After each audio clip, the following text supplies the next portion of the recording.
فوقفت البرنامج، وقفت البث مؤقتا لحد ما نشوف حل للمصيبه اللي احنا فيها. اكسكيوز مي مدام علا، احنا محتاجين شركه لاباده الحشرات عشان تيجي تخلص الموضوع ده على طول. وباي ذا واي انا ممكن اطلب طياره رش تيجي ترش المكان ده. حضرتك عندك الامكانيات الماديه ان انت تجيب طيارات، مش طياره واحده. بس قول لي يا فندم بالعقل كده، نهدى شويه. طياره هتدخل هنا ترش ازاي؟ بتهيألي يا جماعه ان انا الكارت بتاع المغادره هيطلع وقريب جدا، وانا عارفه هو هيطلع لمين. طب وده هنعرفه كيف يا مدام؟ ما كلنا طلقنا واللي كان. لا مش كلنا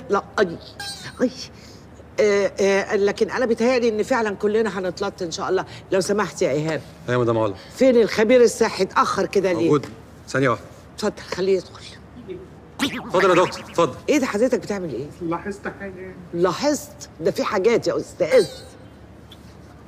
ربنا يستر علينا. اتفضل. مساء الخير. مساء النور يا فندم.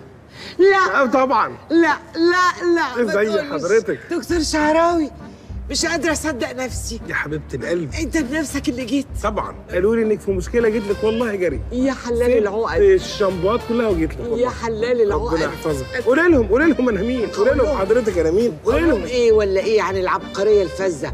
ده معجزه. دكتور شعراوي ده بيفهم في كل حاجه، في الحشرات وفي الشامبوهات وفي كل الحاجات. لا يكونوا ما شافوش. لا عارفينه طبعا. لا عارفينه طبعا، شفناه. هير. شكرا. في سؤال، هو انت حضرتك الدكتور شعراوي ولا ابنه؟ لا انا بصغر يعني وانا